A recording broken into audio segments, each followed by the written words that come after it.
എപ്പോഴാണ് വന്നത് നിങ്ങൾ? ഞങ്ങൾ രാവിലെ വന്നതാ. രാവിലെ എത്തിയതാണ്. വെടിക്കെട്ട് കാണാനുള്ള ഒറ്റ ലക്ഷ്യത്തിൽ വന്നാണ്. ആ തീർച്ചയായും. ഇപ്പം ഇതിങ്ങനെ വൈകുമ്പോൾ എന്താ തോന്നുന്നത്?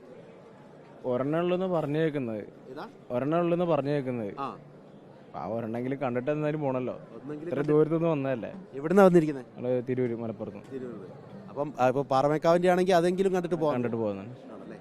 ഓക്കെ. ഇതാണ് ഈ ഒരു പൂരത്തിന്റെ ഈ ഒരു വൈബിലേക്ക് എത്തിയിരിക്കുന്ന. ചേട്ടാ എവിടുന്നാ വന്നിരിക്കുന്നത്? ഞങ്ങൾ മഞ്ചേരി. അപ്പം വെടിക്കെട്ട് ഇപ്പം ഇങ്ങനെ അനന്തമായിട്ട് നീണ്ടു പോവാണ്. അപ്പോൾ പ്രതീക്ഷയോടെ ഇങ്ങനെ കാത്തിരിക്കാന്നല്ലാതെ 4 മണിക്ക് ഉണ്ടാവുന്ന വിചാരിച്ചിരുന്നത്. എന്താ അറിയില്ല പ്രാവശ്യം. ഇപ്പം തിരുവമ്പാടിയുമായിട്ട് ചർച്ച നടന്നുകൊണ്ടിരിക്കുകയാണ്. പക്ഷെ പാറമേക്കാവ് പൊട്ടിക്കാമെന്നുള്ള നിലപാടിൽ എത്തിയിട്ടുണ്ട്. പക്ഷെ ആ പുലർച്ചെ കാണുന്ന കാഴ്ചയുടെ ഒരു സൗന്ദര്യം ഇല്ലാണ്ട് പോവോ? ഇനിയും നേരം വെളുക്കുന്ന അവസ്ഥയിലേക്ക് എത്തുക. അതാ പുലരുന്ന ഭംഗി പോവല്ലേ.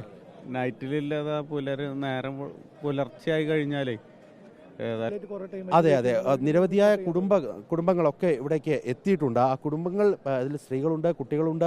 അങ്ങനെ കാത്തിരിപ്പെന്ന് പറയുന്നത് അത് എത്ര സമയത്തോളം നീളുന്നു എന്നുള്ളതാണ് ഏറ്റവും പ്രധാനപ്പെട്ട കാര്യം. അവരെയൊക്കെ സംബന്ധിച്ച ഒരു ആശങ്ക തന്നെയാണ്. ഇവിടെ ഒരു കുടുംബമുണ്ട്.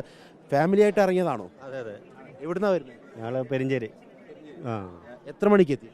ഞങ്ങളൊരു 3 മണി 3:30 ആകുമ്പോഴത്തേക്ക് ഏതാണ്ട് പൊട്ടുന്നുള്ളായിരുന്നു പ്രതീക്ഷ. അതെ അതെ. എല്ലാ തവണയും വെടിക്കെട്ടിന് വരാം ഒരുവിധം. ഇത് ഇങ്ങനെ അനന്തമായിട്ട് ഇങ്ങനെ നീണ്ടു പോവാണല്ലോ.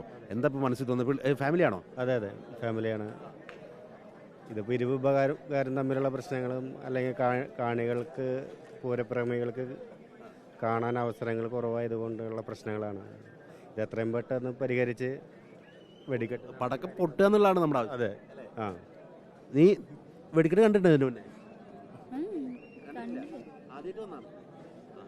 ചേച്ചി ഫസ്റ്റ് ടൈം ആണോ? അല്ല കണ്ടിട്ടുണ്ട്. ഇതിപ്പോ ഇങ്ങനെ നീളുമ്പോ എന്താ തോന്നുന്നു? ഭയങ്കര നിരാശയായിട്ട് തോന്നുന്നു. വിഷമമുണ്ട്. വലിയ പ്രതീക്ഷയോട് കൂടിയാണ് വന്നിരിക്കുന്നത്. ഉണ്ടാവും. ചേട്ടാ